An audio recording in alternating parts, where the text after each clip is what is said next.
everyone, it's Sharon Kelly from the Berwick Public Library, and I wanted to continue our book talk series, and I wanted to discuss two different books with you today that I've been reading. The first one is There by Tommy Orange. This book was published in 2018, and it actually made the New York Times Best Book of the Year list. And with good reason. It's very well written.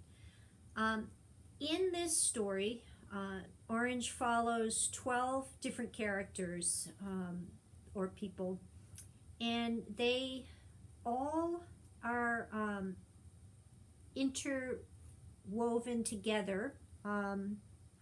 They are all connected some way from their past, and all of them are struggling with the whole concept of being Native American and how much exactly DNA in their blood do you need to qualify to be Native American, and is that something they want to identify with or not?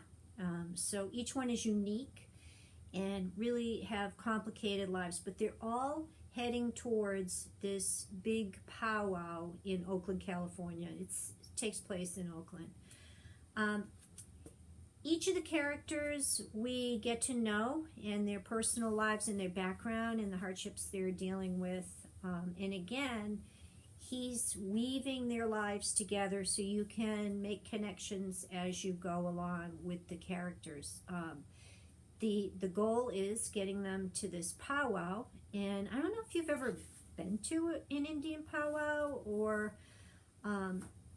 have seen pictures of it, but it's very celebratory. They're in costume, and there's dancing and singing and drumming, and it's a way Native American people can celebrate their culture and a way of preserving their heritage together and meeting up. I know that I've seen them in different areas of Maine also.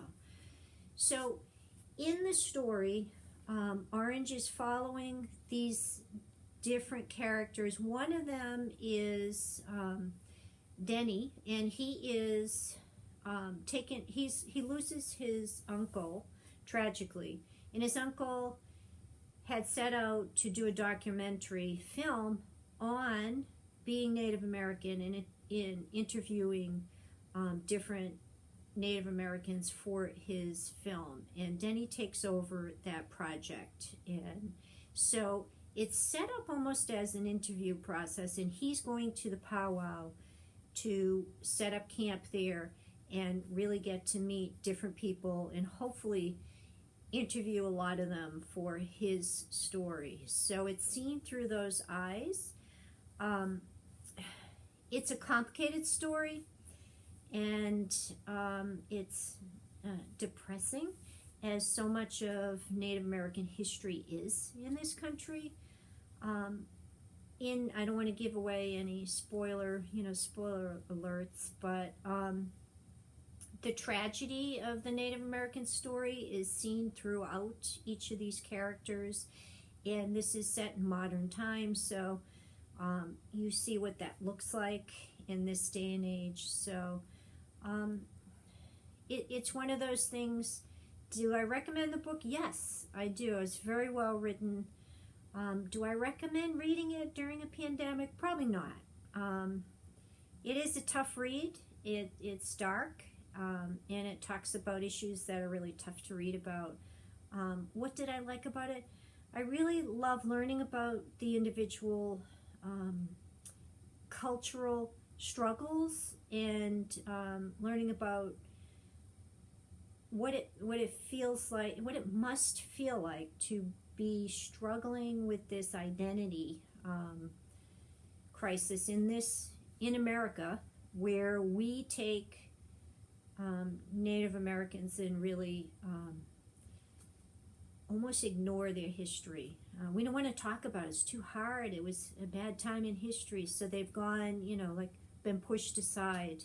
And I actually thought that was what the title meant, there. But in the book, you'll read that it's actually a quote from Gertrude Stein. in one of her books, Everybody's Biography, where she's actually talking about going back to Oakland and doesn't recognize everything because the there of her childhood is gone. And Orange takes that quote and uses it to describe Native Americans. The there is gone, and it's all steel and concrete, and their culture is not there. It's not the same.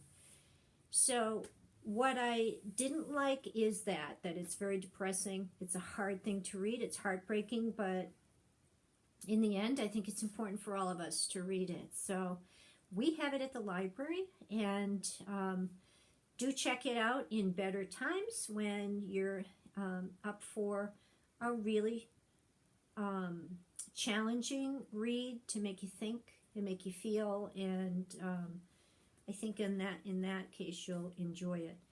Having said that, I wanted to take another book written in much the same way, using 13 different characters and creatures as characters, not people. So this book is How to Be a Good Creature, and it is written by Montgomery, and she is the author that wrote one of my favorite books, The Soul of an Octopus. And she is a writer and has written many books, many of them about creatures and animals in the environment, and it's taken her to many areas and places on Earth to do her research. And she writes about the animals, and she's influenced by them. Well, this book takes her life, and she takes 13 different creatures and introduces you to them.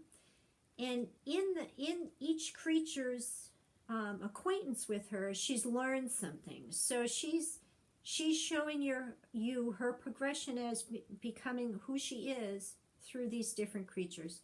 And there's, a pig, and there's dogs, and there's emus, and there's even a tarantula.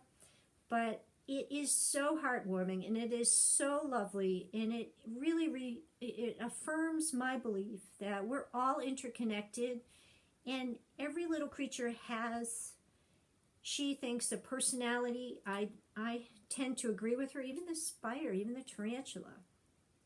So it was a wonderful, heartwarming book. I really enjoyed the illustrations in it, and the illustrations are by Rebecca Green.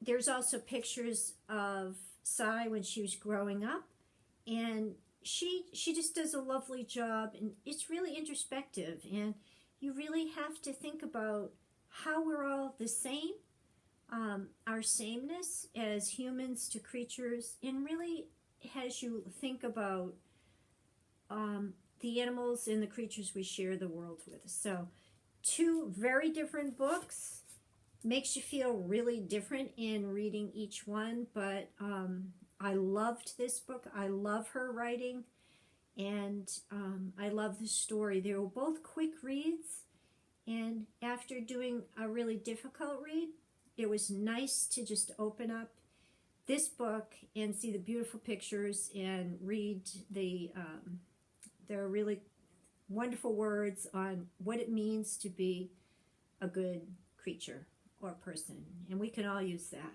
right? So those are my 2 books. They're both at the library. When we open up again, you'll want to take out both. And I hope you're reading something fun, and do share with us. And if you've read these, I'd love to hear what you think. So thanks so much, and keep reading. Bye.